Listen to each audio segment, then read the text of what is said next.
Welcome to Mental Health Dumpster Fire. My name is Courtney Laver, licensed clinical social worker. And I am Jess Miller, art therapist. We are therapists, and we have opinions, and the opinions are coming at you. As always, our disclaimer is that this podcast is for educational and entertainment purposes only, and it is not a substitute for therapy services, and we cannot provide you clinical services via this podcast or our social media. Speaking of social media, follow us. Mental Health Dumpster Fire on Instagram and TikTok. And then if you want to follow me, I am Laver Listens on Instagram, TikTok, and Facebook. And I am the Artsy Brain on Instagram and Facebook. And she has red hair. I have red hair today. It's not a wig. Someone asked me that at Kroger the other day. I was like, no, this is my hair. Why? I had a hat on. The audacity. But yeah, it's not a wig. It's my real hair. Yeah. It's not naturally this red. I like it. But it is real. I really like it. Did you do it yourself? I did. Wow. I went crazy and was like, you know what? I'm tired of having just bleached hair. Yeah. And roots. So I just dyed all of it red. Yeah. I like it. I'm not brave enough to do my own hair because I'm always afraid that I'm going to miss the back. But yeah, luckily I had my fiance do a lot of it for me, actually. So yeah. I didn't actually do it by myself, but yeah, he helped. Yeah. Cool. Fun stuff. Well, other than red hair, how are you? I'm doing well. I complain about the weather all the time. It's getting hot again, and I don't like it.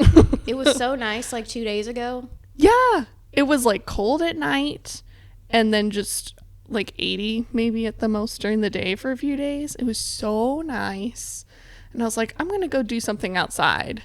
And I did a couple of times, but then it got hot again. Mm-hmm. And now I don't want to do anything. Right. Just want to stay home It's and annoying. not do anything. It's annoying. Yeah. But that's my main complaint.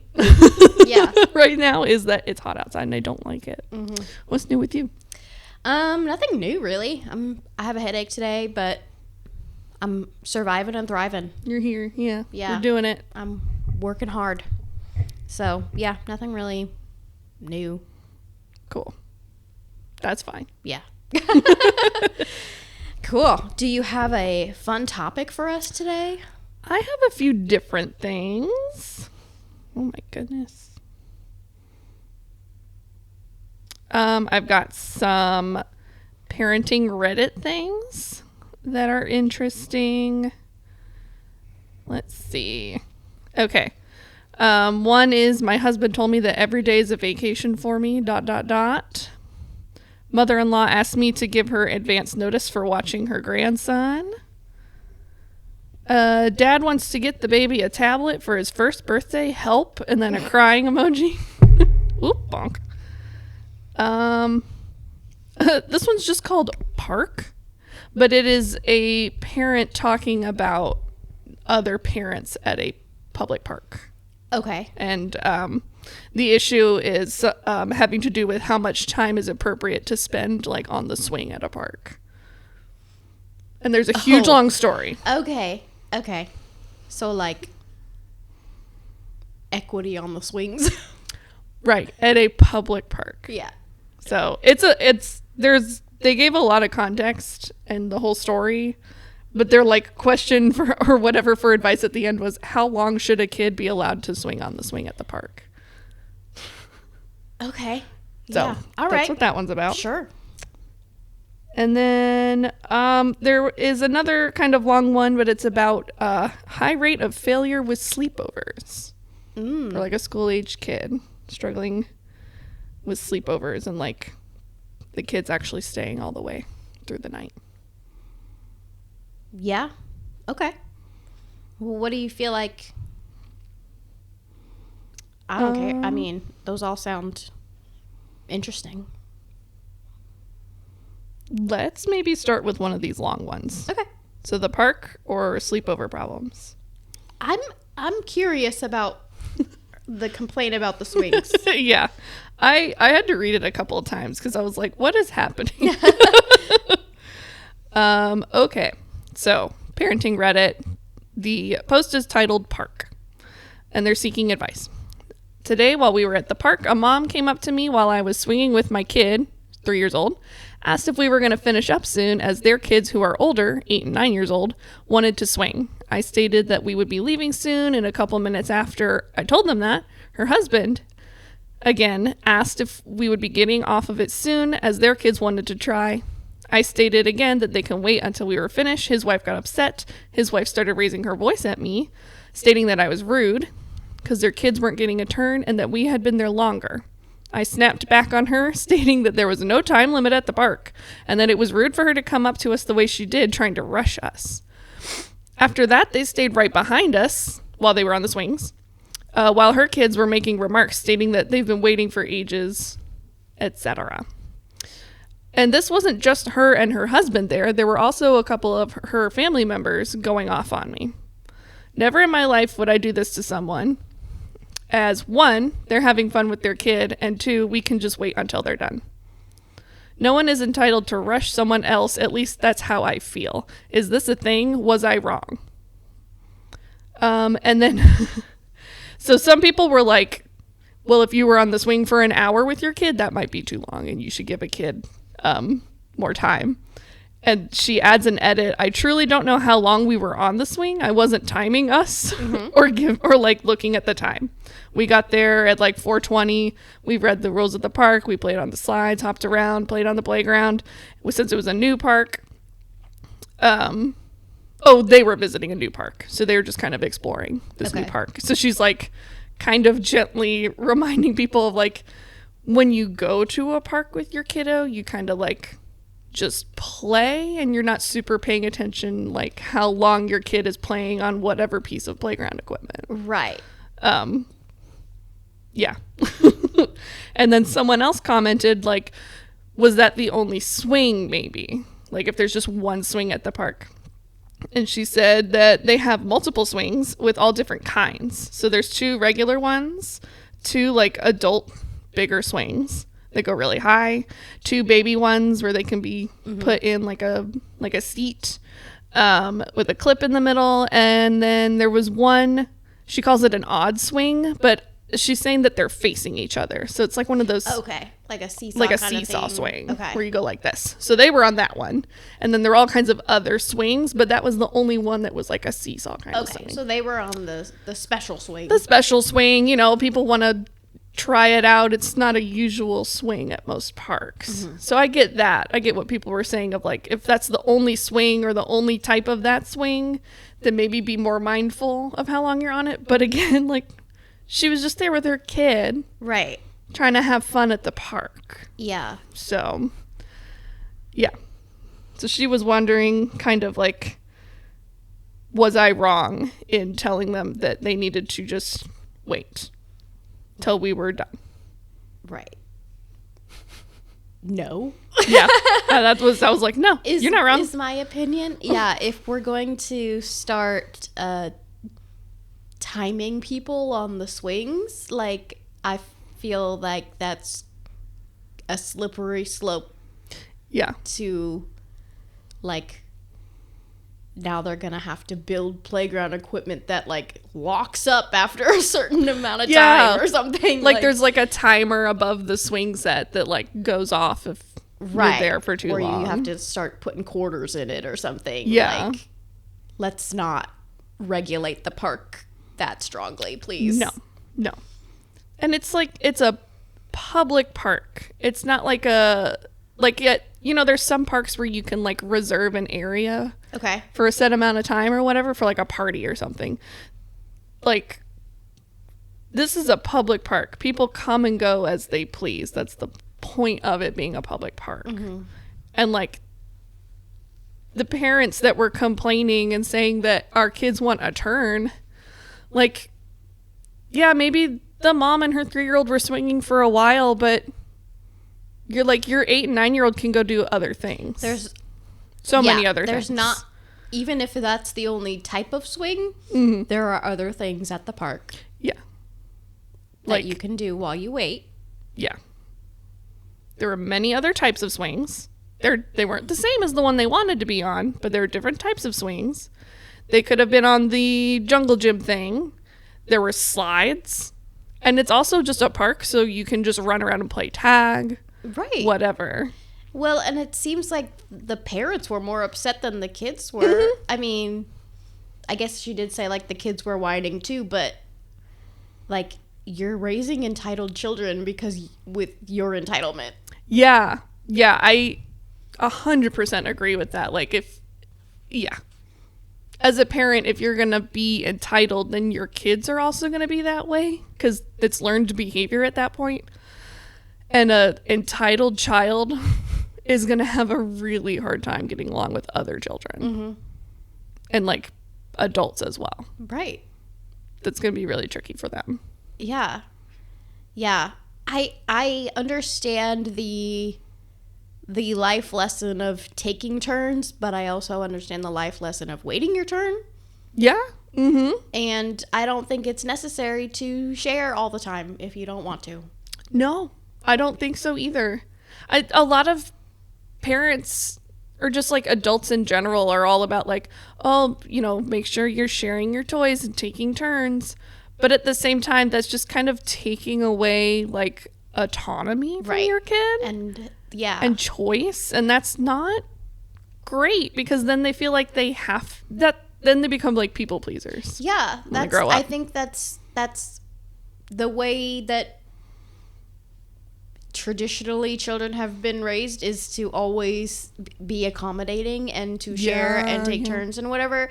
And now we're getting more into like, no, it's okay to say no and have boundaries. Mm-hmm. And I think that that's a good thing to teach, especially if you're teaching them to do it politely. Yeah.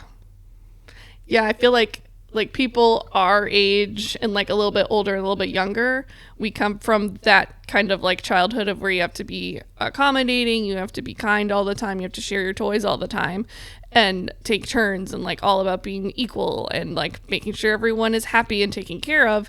And now we're just a bunch of adult people pleasers who are trying to people please for other people pleasers. Yeah. And it just becomes this circle of people never getting what they want or need. Right. Well, and it's confusing too, because if you teach your child that that if somebody asks for something politely, they have to give it to them. Yeah.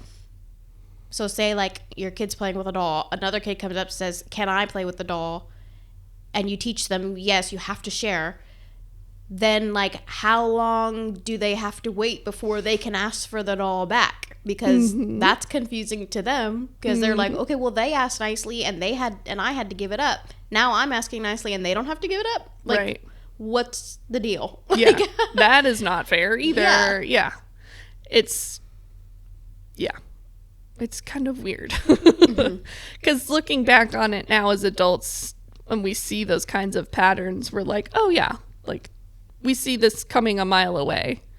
But thinking back on my childhood, I would never have like thought of that becoming a problem for me later on. Mm-hmm. So it's interesting to think about, like, good intentions can sometimes not work out well either. Mm-hmm. Kind of like a moderation. Yeah, and generosity and fairness and sharing can still be taught.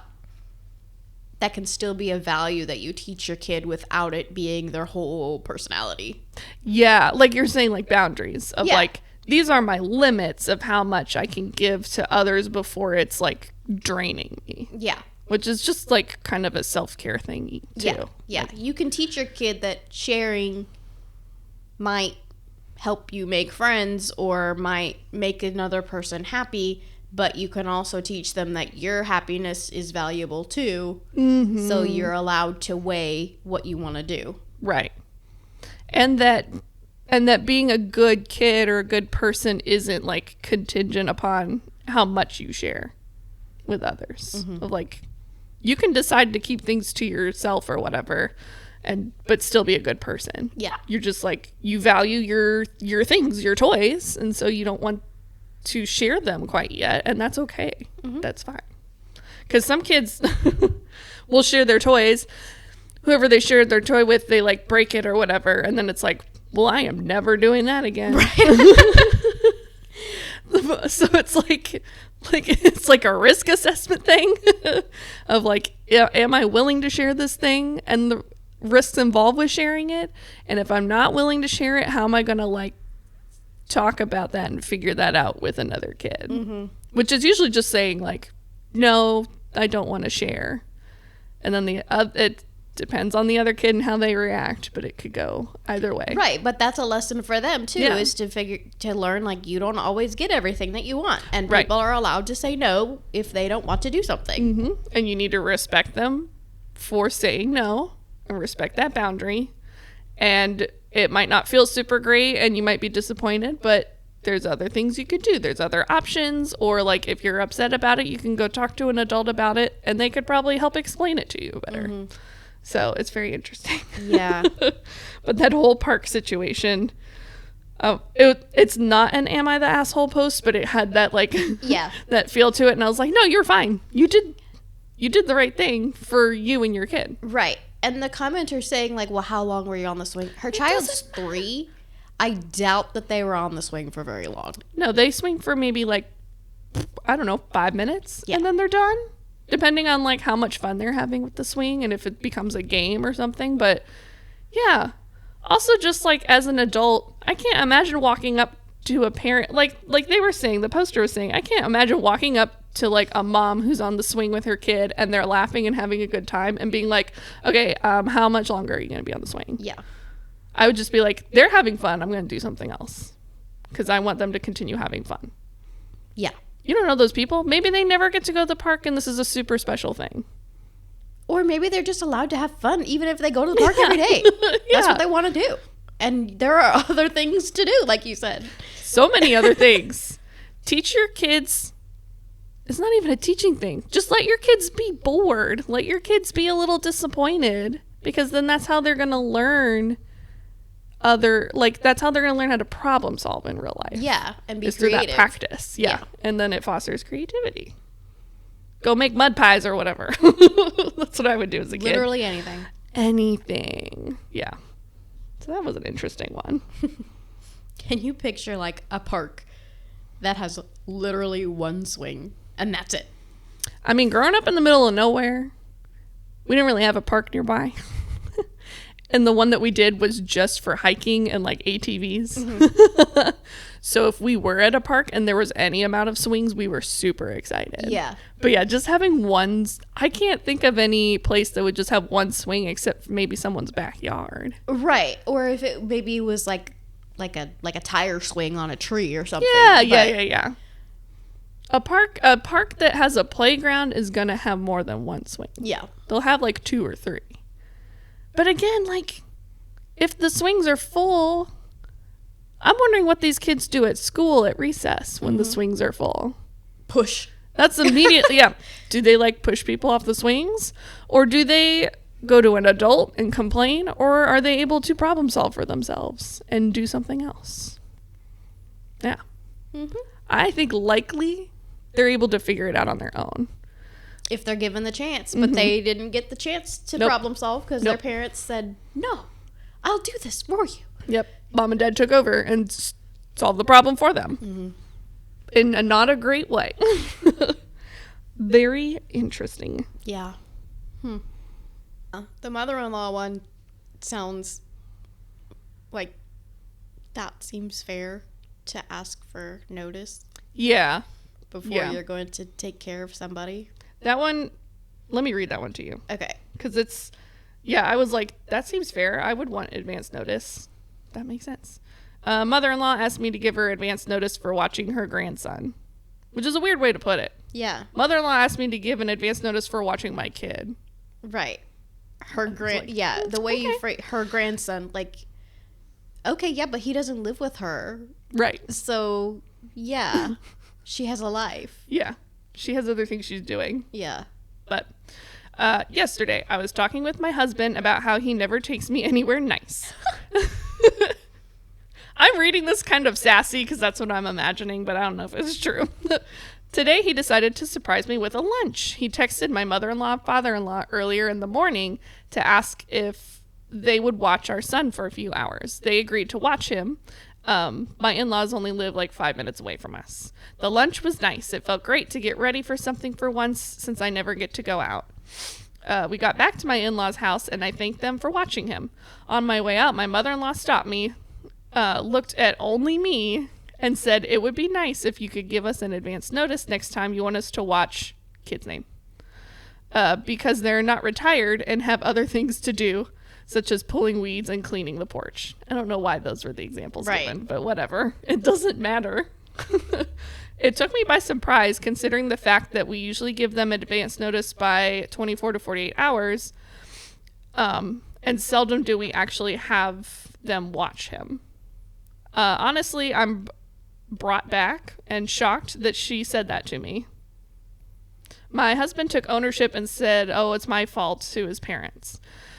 And then poster says, "Shouldn't she have confronted my husband in private about that, or at least spoken with him first? Why look at me and say that? Would it be crazy to just get a babysitter next time?" She took that very personally. Yes. You can't, I mean, I guess you can, like, go back and forth, but, like, you can't look at two people at once. Right. You gotta pick somebody to look at. Right. Well, and mother-in-law said that within earshot of both of them. Yeah. Because then her son, the husband, was immediately like, "Oh, it's my fault. Right. My bad." So just because she looked at her, the poster, doesn't mean that it was specifically directed at them. Yeah. But yeah, that was, when I read it, I was like, ooh, we are defensive. Yeah. Like, from the get-go in this post. Yeah, there's some background there in that relationship that she needs to unpack, because if you are that offended by someone asking for more notice, you have other issues with her. Right. There's definitely a lot of underlying context in this situation that I, as a therapist, would be like, hey, I want to know more about your relationship with your mother-in-law. Like, what has it been like? And, like, before, during, and after having this kid, what was it like? So, because, I just, the words and the phrasing used in this post, and, like, almost like, it's like that deflecting of blame. There's no blaming going on, but this person is being defensive because they feel like they're being blamed. Right. When they're not, but they feel that way. And so then they're like being defensive and deflecting it onto the mother-in-law and to the other people. Yeah. Well, and I think there was probably a little element of guilt in there about, you know, she really wanted to do something nice, and now she finally got to do something nice, and then she was kind of, or she perceived that she was being scolded for it. And she was like, I was having a really nice day and now I'm being lectured. And so I get that, but it's really not that deep. I'm assuming on the mother-in-law side that it's not that deep. Right. I think the mother-in-law was just like, normally you guys let us know 2 days ahead of time. Today you let us know the day of. It would have been nice to know earlier. I think that's probably what she was trying to get at. Yeah. Of like, hey, you normally give us more notice, and it worked out this time, but like we had plans for the day. Right. Of like, and I liked that the poster specifically put in the examples of pulling weeds and cleaning the porch. The examples. It's like, okay, if that was their plans, then that's fine. Right. It doesn't matter if it's not work related or not like running errands. Yeah. Now they have to do that another day. Yeah. Like, maybe the like weather was really nice that day and it was going to be hot the next day. Yeah. And they like, that was the only day they could do it. It was just like, I was like, that's like, yeah. Someone who tells a story like that in session, I would immediately be like, okay, like, feel like something else is going on with you. What else do you like? Let's talk about it a little more, like background information and how we're like, just more information.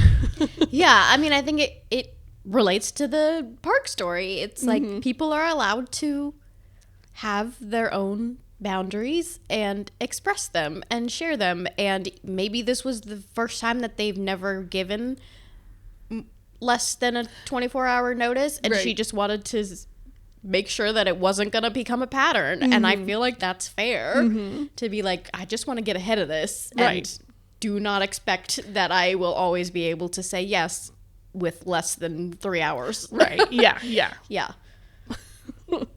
Yeah. It's definitely, yeah, it is like the park thing. I'm setting a boundary and someone is reacting to it, to the boundary, which always happens. Right. Always is going to happen. Setting any kind of boundary, you're going to have someone push it or react to it because you didn't have that boundary before, and so they've been able to kind of like take advantage of it. Now you have this boundary, or this boundary has just become more solidified, and now the person that was able to take advantage of you can't, and now they're mad about it. Right. And she said it very politely too. Yeah, yeah.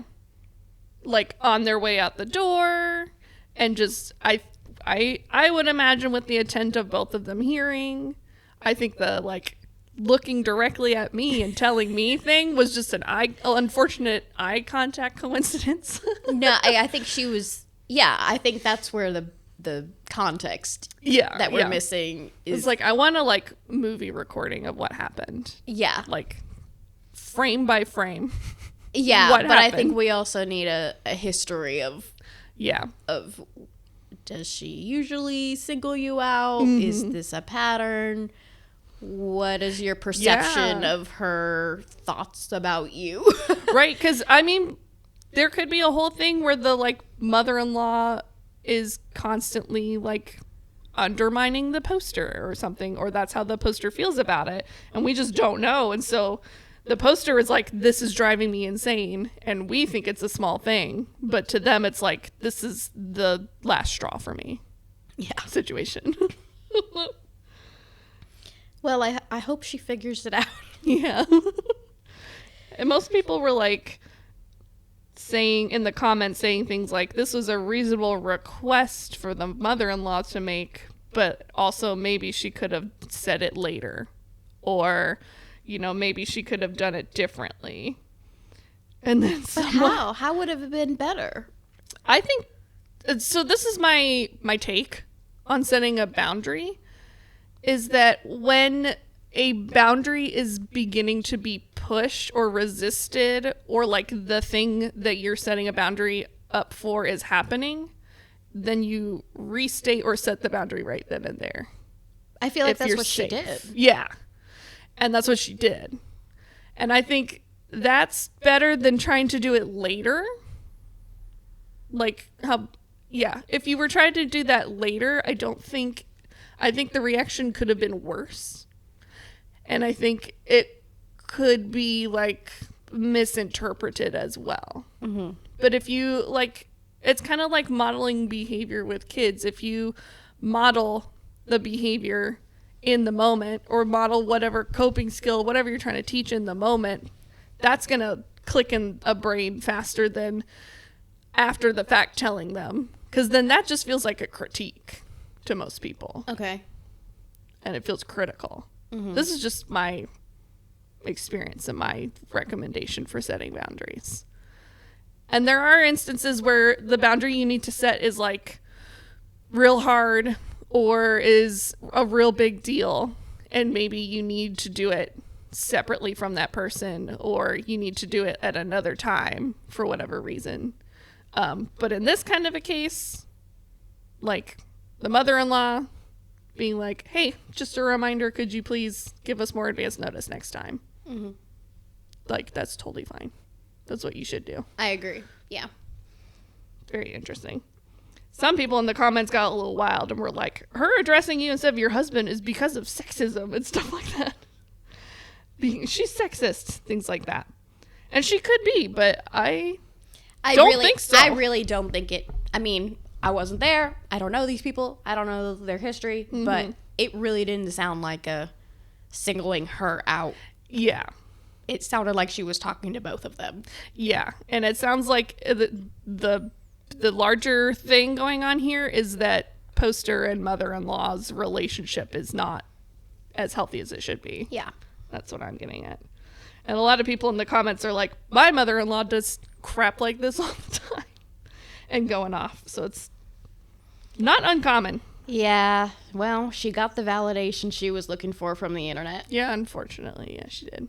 The number one comment was like, the mother-in-law's request was fine, but maybe she could have done it differently. Mm-hmm. Maybe.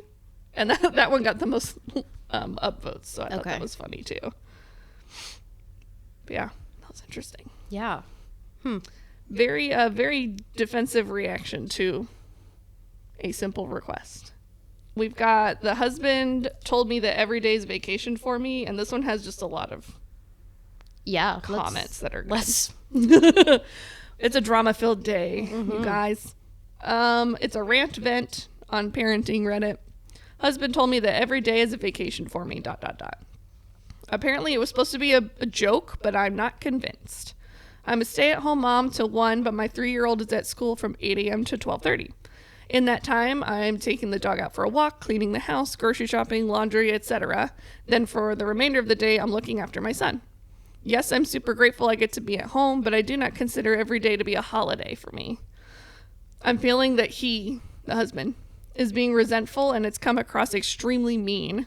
I'm really upset with him, and he's now upset with me because I'm too sensitive and it was a joke. And this was just a rant. So they weren't looking for advice, but a lot of people had things to say. Okay. So, sorry. The beginning part, so she's a stay-at-home mom. Mm-hmm. Yep. Has a 3-year-old kid who does, it sounds like pre-K, where they go for the half day and then they come home. And then she takes care of the kid when he's home. And then when the kid's at school, that's when she gets all the like house stuff done. Right. Laundry and everything like that. Okay. And then her husband made a comment of every day is a vacation for her. And then she felt very hurt by that. And then he got upset that she was upset and told her she was too sensitive. Yeah. And that he just meant it as a joke. I hate that response. I'm always so confused by couples who have these conflicts because you had a conversation and you decided that one parent was going to stay home. Mm-hmm. And that was going to be the arrangement. One parent was going to go to work. The other parent was going to take care of the home and the child. Yeah. So why is it a surprise to you? Like, if you felt like, oh, they're getting a vacation every day and I'm going to work. Okay, well, that's what you agreed to. Yeah. So if you didn't want to do that, why did you agree to that in the first place? Yeah. And if now you've maybe like rethought it and like maybe we can share more or something like that. Right. Or maybe I want to be the stay-at-home parent now and you can go back to work or whatever.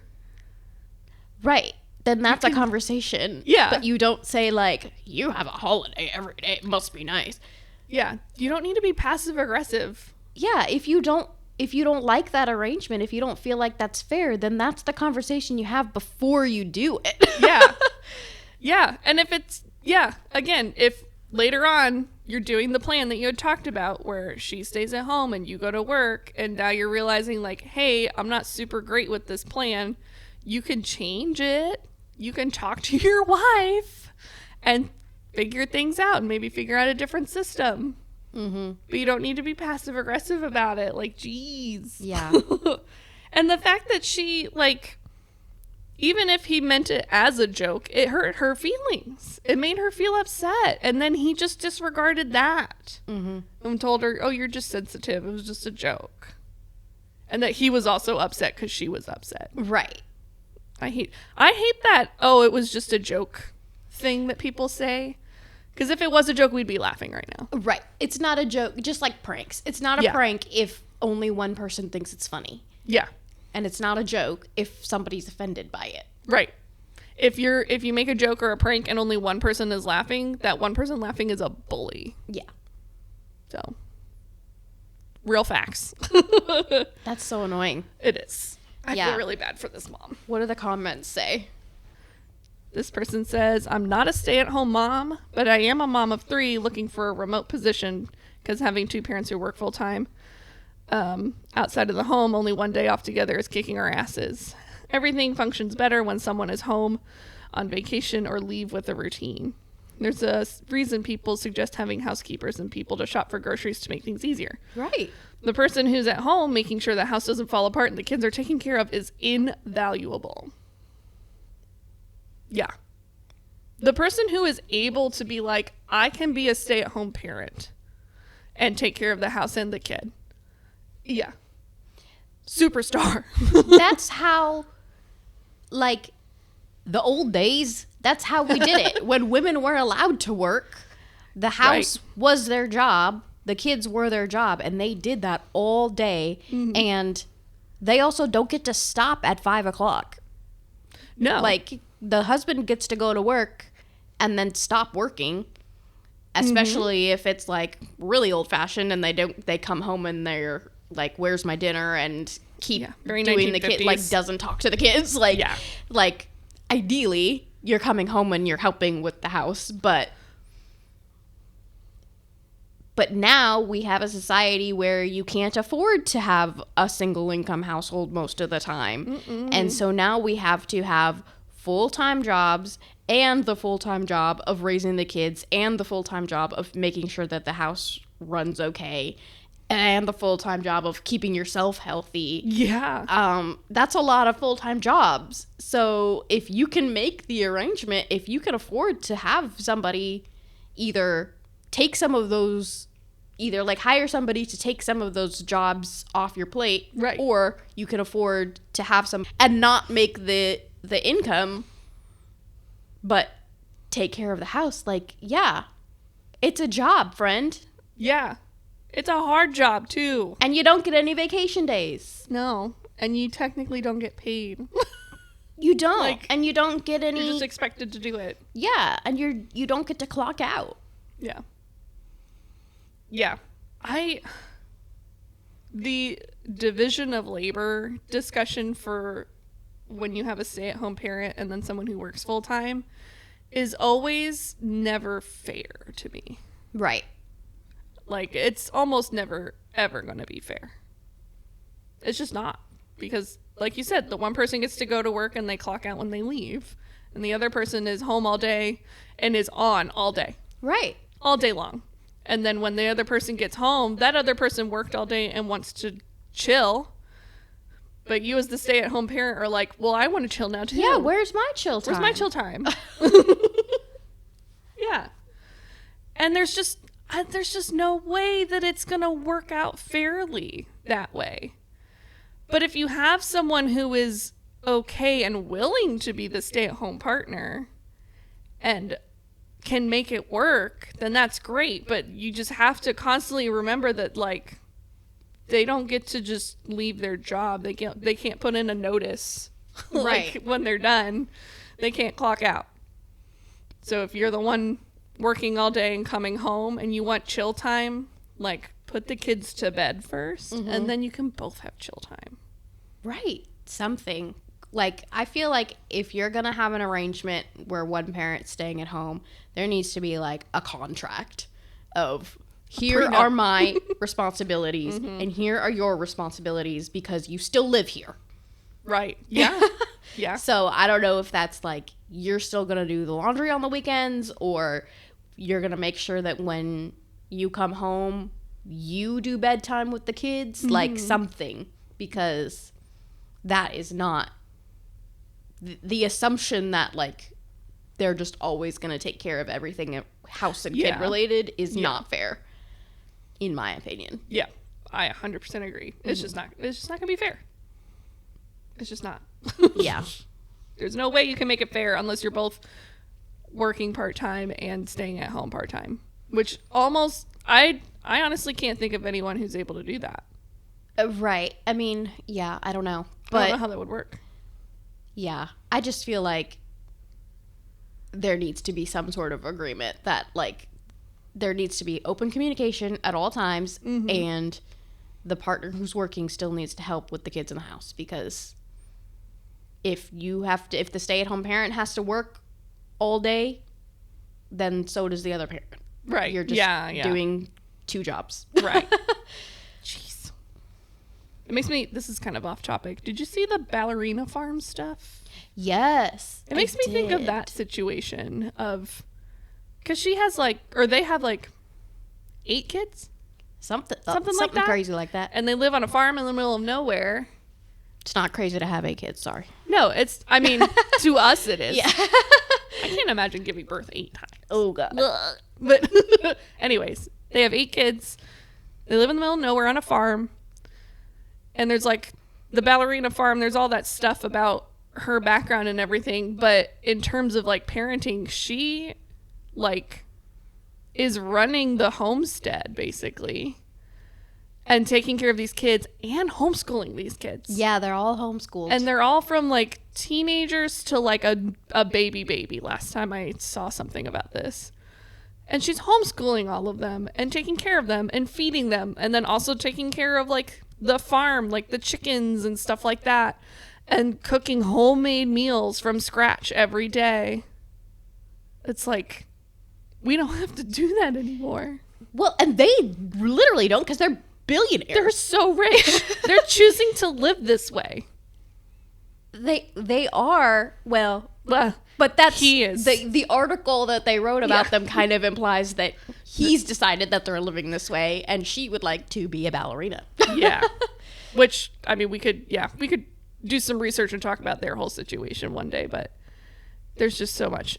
But just from a parenting aspect, that is like, we did that back in the day because there were no options. Mm-hmm. There are options now. You don't have to do that anymore. Yeah. And I can't imagine someone choosing to do that. Like, holy cow. Yeah. This story also reminded me of a different Reddit story that was going around. Did you see the one where I think it was a stay-at-home mom and then the parent that went to work got like a bonus and decided to go on vacation by themselves. And then when they came back, he promised her that he was gonna give her some time off, and then he yelled at her. Did you see that one? I did not see my that. God. That sounds like absolute garbage. I'm gonna find it. Here we go. It was really big because it was outrageous. Wow. Let me see if I can find it. I found screenshots. Okay. Ooh boy. So the title, it was an Am I the Asshole? Am I the Asshole? I asked my wife to help with the kids. Is how he. That's the title. That's how he titled it. So we already know what he thinks. Yeah. Okay. My wife, I don't know if this is her real name or not, but he calls her Lisa, and I, both 30s, have 3 kids under 5. Woof. Oh my God.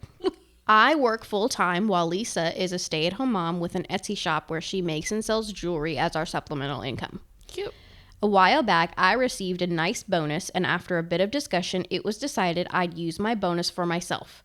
I managed to stay within budget, and I booked myself a 2-week vacation to Hawaii. Wow, that's a nice bonus. Yeah. Of course, this meant Lisa had the kids at home full-time while I was gone. When I returned, Lisa was exhausted, and I initially agreed to take the kids for the afternoon on Saturday so she could have some time to herself and unwind. My cousin ended up inviting us to a barbecue the same day, and my cousin is one of my best friends, and I knew other childhood friends would be there. Lisa wasn't sure about going, but I told her everyone would be happy to see her and the kids, plus I'd watch them so she can relax and have a drink or two. The day of the barbecue, the kids were out of control, crying, screaming, fighting, not listening, or following directions. It was impossible to have a conversation or catch up with my cousins or friends. I repeatedly walked over to Lisa to ask her to give me a hand with the kids. Each time she declined and said I agreed to watch them and this is her downtime. After another hour of chaos, I ended up yelling across the yard, "For once, can you please get off your fucking ass and help me with our kids? Just once is all I'm asking for." Lisa stomped over to me and started whisper yelling that I was breaking my promise to let her have time to relax. She didn't want to be here and feels I basically made her go. I tried explaining that these are people I don't see very often and to please not make a scene. Unfortunately, a few people overheard us and we caught a few comments about Lisa being a lazy mom who only wanted to pawn the kids off on me / she's taking advantage of me. Lisa burst into tears and yelled at the people standing nearby that made the comments for them to all go to hell. She basically told me to fuck myself, took the car, and left. She returned a few hours later to pick me up and the kids. We didn't speak to each other on the drive home. Later that night, I tried talking to her that the kids were having a rough day and I just needed her help for a bit so I could finish a few conversations and I would have taken them right back. Lisa objected that wasn't fair as she had the kids alone for 2 weeks while I was in Hawaii. She also said that that's not what upset her the most. It was how I phrased what I said and how I let people insult her and didn't immediately jump to her defense. Mm-hmm. I told Lisa that these people don't know her like I know her and they have no idea how hard she works to take care of the kids, our house, run her Etsy shop, nor did I have time to react before she ended up leaving. Am I the asshole? Yeah, you're the asshole. Wow. Yeah. Oh my crap. So it was deleted from Reddit, and I wonder if it was like determined to be rage bait, but I don't know, but I don't know. That is something else. Wow. She didn't get a break. No. She didn't get to hand the kids off and get some extra help for 2 weeks while you were on your solo vacation. And then he lets her have a break, and it's originally an afternoon off on the weekend. Right. An afternoon off, and then that turns into actually we're going to my cousin's house. Right. And now we're going to do something that I want to do. But it's okay because you can relax while we're here at this place that you don't want to be. Yeah. And she can, she's compromising by doing that. And I mean, that's her choice to do that. But at the same time, then she was like, no, you said that I could have my time off while I'm here at this party that you made me come to. So I ain't doing shit. Right. Figure it out. I did it. And then the other people saying that, calling her lazy and stuff. Like, what? Yeah. No, she's not. And then the people calling her lazy, and then he's later like, I wasn't able to defend her and tell them that she does all of this stuff. And I was like, no, you could have. Yeah, why not? Why didn't you? Though? Yeah. Why didn't you, though? Yeah. And something about he didn't have time before she stormed off. Well, you could talk to them about it after she's gone. Or make time for it. Yeah. If you appreciate her so much, right. Tell them to stop. If you appreciate your wife so much, give her a 2-week vacation in the Bahamas or whatever. Ridiculous. Yikes. Yeah. Yeah. So that one was going around for a while. But I think about it every once in a while. I'm like, wow. Is that a true story? Where is that man? I could potentially see that be like a rage bait thing. But also it's not unbelievable either. That's the thing. Because I've definitely seen people who are like that. Yeah. Rage bait is rage bait. Rage bait works because you could see somebody doing that. Yeah, it's believable. Yeah. To an extent, yeah. Oh, I hope it's not true. Yeah, I hope not either. 3 kids under 5 by yourself for 2 weeks. Nope. And then you get told, get off your ass for once. Yeah. For once, get off your ass. No. For once, you parent your own damn kids. Yeah. Jeez. Oh, man. I hope that it's rage bait. I hope it's not true. Yeah. Oh, my word. Yeah. So we could probably wrap up. I did want to talk about Chappell Roan, but we could do that another time. Oh, with her statement thing that she made? Yeah. We can talk about it. Okay. Because you know how we feel about Chappell Roan. I'll look it up. Okay, so Chappell Roan, we love her. We're obsessed. Yes. So she put out a couple TikTok videos that were very well done. And she was basically like, if you were walking down the street, would you go up to a random woman and ask her for a hug or ask her for pictures or call her by her first name and then get mad at her when she says no? Because that's what's happening to me every day. People are coming up to me while I'm just walking down the street and harassing me. And then she said, would you stalk her family? Would you harass her family? Would you send her messages 1,000 times a day? Like, no, you would not do that. I am a random lady that you do not know. Do not come up to me. Yeah. And pretend like you know me.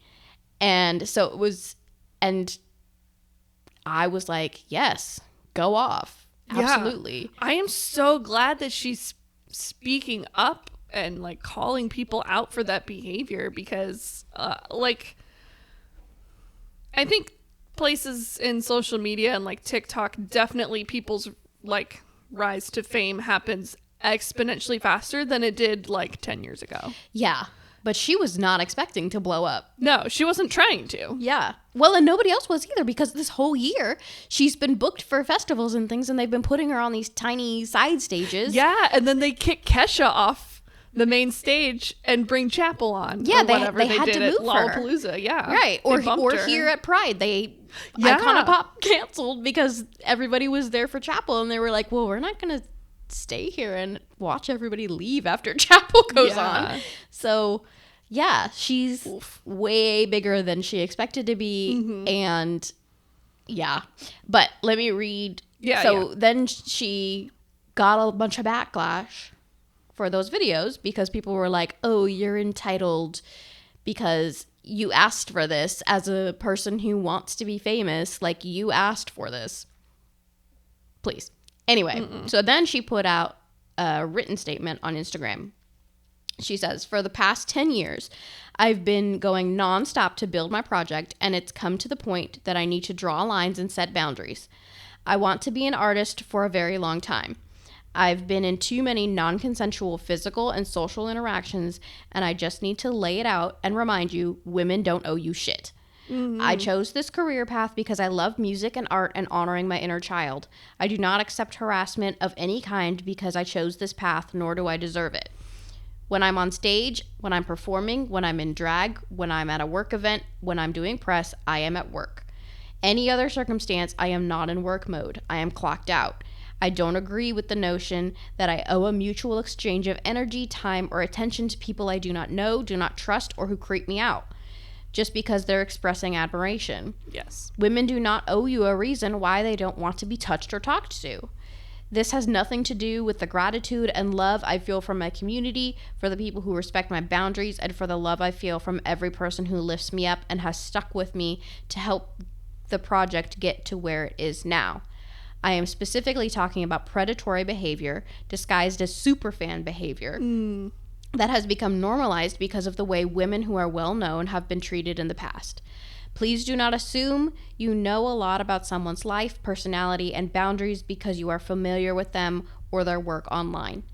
If you're still asking, well, if you didn't want this to happen, then why did you choose a career where you knew you wouldn't be comfortable with the outcome of success? Understand this. I embrace the success of the project, the love I feel, and the gratitude I have.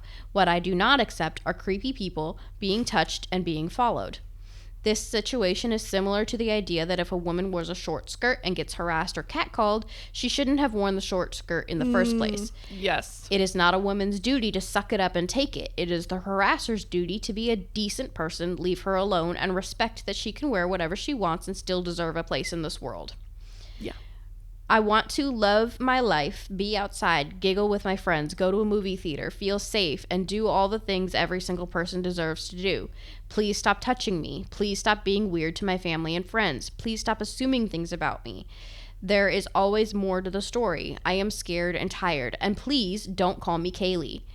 I feel more love than I ever have in my life. I feel the most unsafe I have ever felt in my life.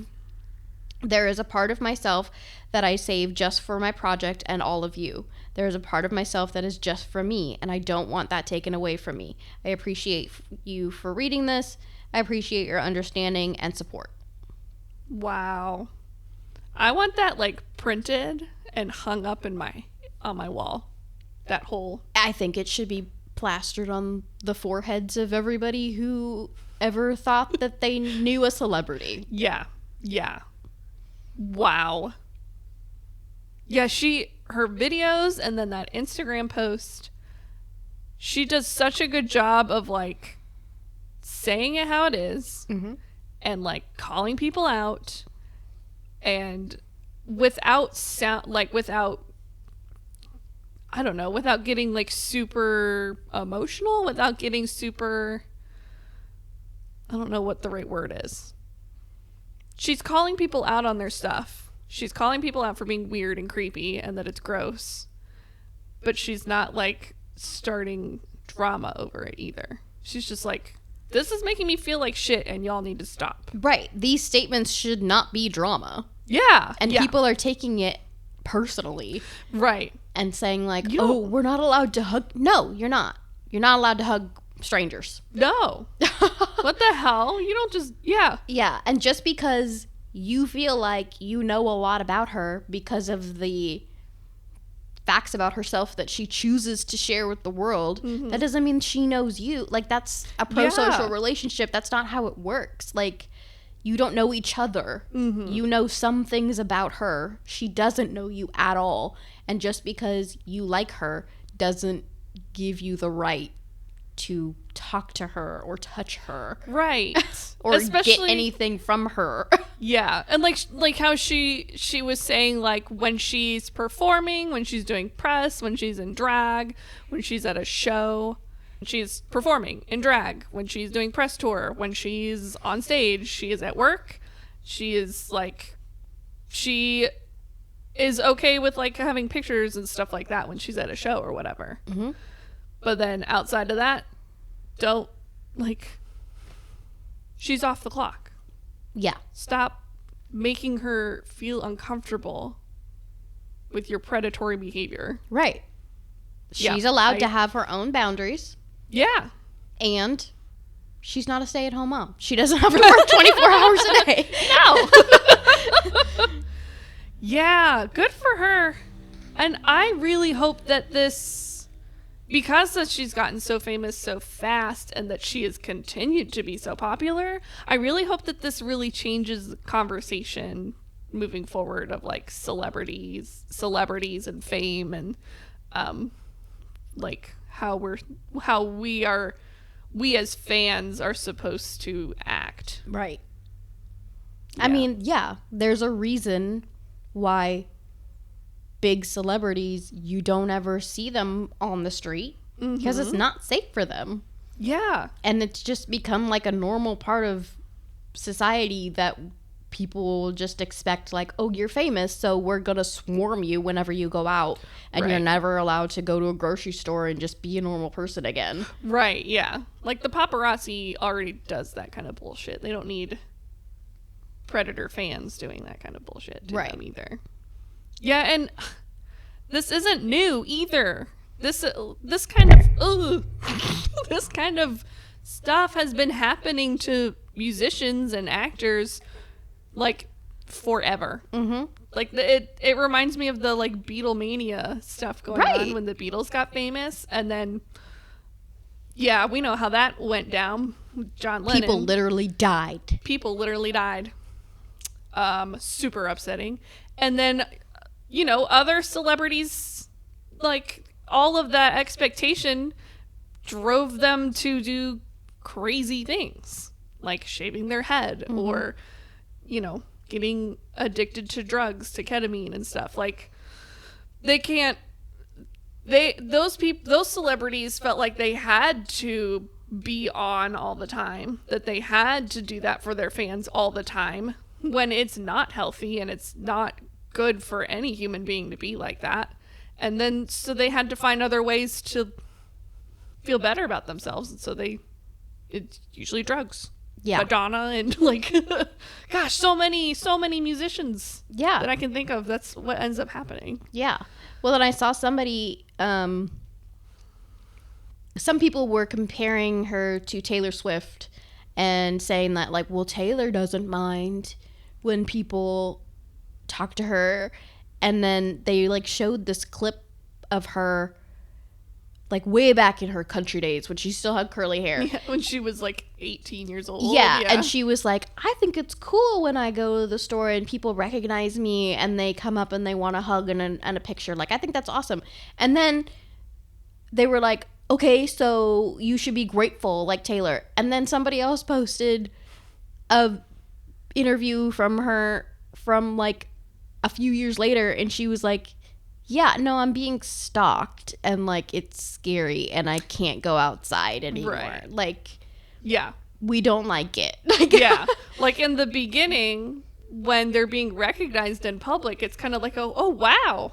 Like I've kind of made it. Wow, people recognize me. Mm-hmm. And then it very quickly becomes no, people are like stalking me and messaging me a million times on Instagram direct messenger and Right. And like talking to my family and yeah, that's that's crazy. so creepy. It's very creepy. And then of course, you know, because she's a woman and she's standing up for herself, now she's a bitch. And like like you're just supposed to accept whatever happens to you because No. you shouldn't have put yourself in this situation if you didn't want that to happen. No, why don't we hold everybody else accountable for not being creeps and not being weirdos? Yes. Heck yeah. It's annoying. Yeah. Oh, and the part where she tells people to stop calling her by her given name of like if you like interact with me, call me Chappell Roan, not my given name. That reminded me of that weird stupid trend not too long ago where people were like meeting drag queens and calling them by their given name and not their drag name, and they were like in drag. Gross. Yeah, all the drag queens were like, ew, what the fuck? Also, that's like a safety concern for a lot of people. Yeah. Like, there are people who hate drag queens, and if they know their legal name, That's a huge safety problem. nope, that's not good. Yeah. If you know a drag queen's legal name, no, you don't. Nope. Don't call them by their legal name. Nope. Yeah, no, that's gross. It reminds me of, but it's all like, do you remember Fergalicious? Do I remember Fergalicious? Yeah, the song. Like the song? Yeah. And then the song, she's like, they're always coming to me, call me Stacy. Yeah. No, Yeah. her name's Fergie. Her name is Fergie. That was a like jab at stalkers. Yeah. That was not. But not even stalkers. Like, they're just like people who yeah. just think they know you. And you do not. No. You know very select information that they chose to put out there. Right. Yeah. And they don't need to. Even if you were their best friend, they're allowed to say, I don't want a hug. Right. Yeah. Leave me alone. Like, I'm working. Yeah. Or I'm not working and I don't want to talk to you. Yeah. Yeah. I hate that. Like, yeah, she can't feel ever safe to just like go hang out with her friends. Like, she just can't do that anymore. Yeah. I hate that. That sucks. Mm-hmm. Damn. We So. love you, Chappell Roan. Yeah, leave Chappell alone. She's not a bitch, you guys. She is a strong woman standing up for herself and calling people out on being creepy assholes. Yeah, she's being very brave. She's being super brave. When she doesn't have to be.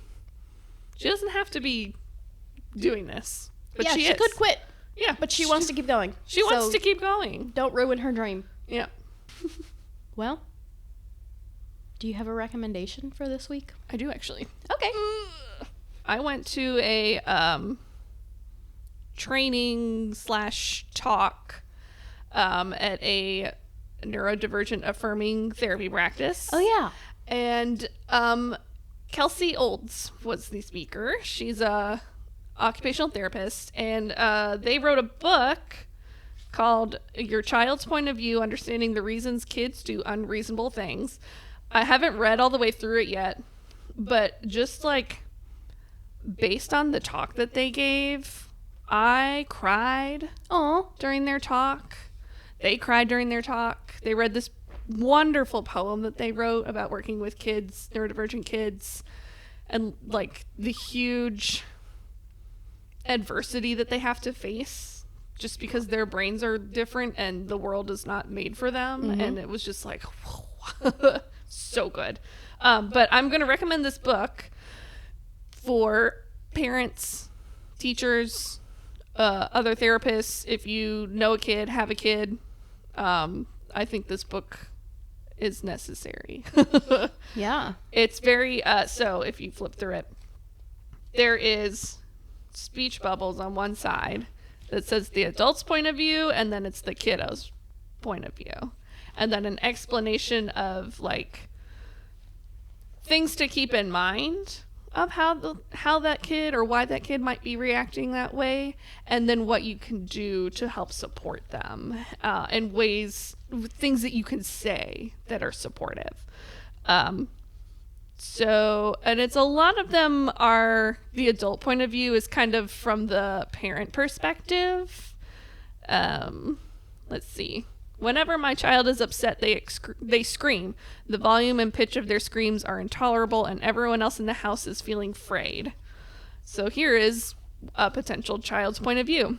I had a feeling in my body that was huge and loud and uncomfortable. When I scream, I feel all kinds of strong sensations in my body that make me feel a little bit better. My screaming must help my grown-ups understand how I feel, because it seems like now they feel bad too. Mm. Yeah. I've loved reading through these. I like how big the font is. I do too. You guys, I don't want to buy reading glasses yet, but I need them. And yeah, it is very large font. It's very nice to read. The talk was so good too. And they were talking about in schools writing IEP goals for these kids. And then as an occupational therapist, they had to write treatment goals. And then often the treatment goal lined up with an IEP goal, or they were almost the same thing. And they told this story about how the adults in this kiddo's treatment team were writing these goals, and they were using words like deficit and delayed and difficult, all D words, mm-hmm. But just these really negative terms. And then Kelsey wrote up, they did an observation of this kid in class, and then wrote up a little thing about what they observed. Kelsey wrote it from their perspective, and then she also wrote it from the kid's perspective. And that's where a lot of this stuff in this book is a lot of what she was talking about with, this is where your kid is coming from with why they say or do that. And I just really appreciate that, because I think a lot of times kids get labeled as misbehaving or being bad, and parents, adults, teachers, whoever the grown-ups are, they're not taking into consideration where that kid is coming from and what they might be actually struggling with. Yeah. And then often, with the screaming kid, they might not have the capacity or the words to explain it. So just, take a breath and think kid first, mm-hmm. rather than behavior first. Right. What is it communicating? Yeah. Yeah. Any type of behavior is a form of communication. Mm-hmm. So, yeah. And once you start to think that way, it makes it way easier to communicate with kids. Yep. And their behavior. Yeah. Their communication. So yeah, I'm recommending I'm this gonna check that out. I'll put the Amazon link so in the description. Yes. Perfect. And Kelsey also has a Instagram account called the OccuPlay, P-L-A-Y, Therapist. And I've been following that for a while too, and that's really good. Cool. Yeah, she posts some good stuff, good tips on there. So yeah, awesome. Cool. My recommendation is to prioritize your sleep and to get yourself a bedtime and let yourself rest. That's great. Because I'm probably going to take a nap after this. Yeah, me too. So, yep, that's all. Cool. Thank you so much for joining us. Please make sure to subscribe to our podcast, share it with others. We have more guests scheduled to join us in the future. So if you liked our first one, get ready. Yes. And please comment something about whatever you want. What do you think? What should they comment? I want to know I need to make a list. I want to know what your go-to form of self-care is and what it looks like. Okay. Yeah, because I think that might be one of the things that I talk about next time. Okay, cool. So, what does your go-to form of self-care look like? What do you do? Yes. And that's it. And yep. I can't talk anymore. All done. Our words are bye. Yep. See you later. Bye. Bye.